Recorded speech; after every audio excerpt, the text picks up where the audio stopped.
ইসরায়েলের উদ্দেশ্য কি? ইসরায়েলের উদ্দেশ্য হচ্ছে মূলত তিনটি।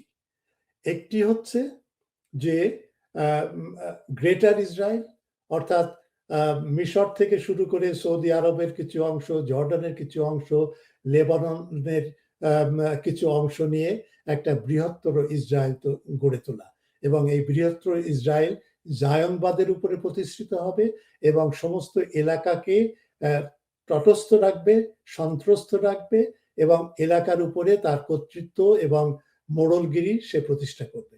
এটা হচ্ছে এক। দ্বিতীয় হচ্ছে যে এথনিক ক্লিনজিং যেটাকে বলে, অর্থাৎ যে জাতিগোষ্ঠী আছে বিশেষ করে প্যালেস্টাইন, এই প্যালেস্টাইনিদেরকে সম্পূর্ণভাবে তাদের বাসস্থান থেকে উৎখাত করা। এই বাসস্থান থেকে উৎখাত না করে ইসরায়েল তার গ্রেটার ইসরায়েলের যে প্রজেক্ট সেটা বাস্তবায়ন করতে পারবে না। সুতরাং এটা হচ্ছে দ্বিতীয়।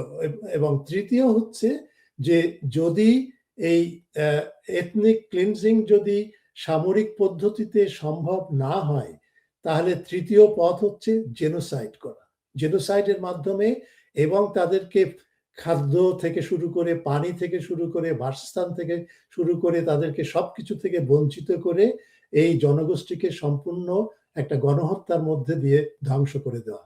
এবং এই তিনটা যে প্রোগ্রামটা, এই তিন উদ্দেশ্য, এই তিন উদ্দেশ্যই কিন্তু আমেরিকার প্রতিটা প্রেসিডেন্ট পালন করে গেছে।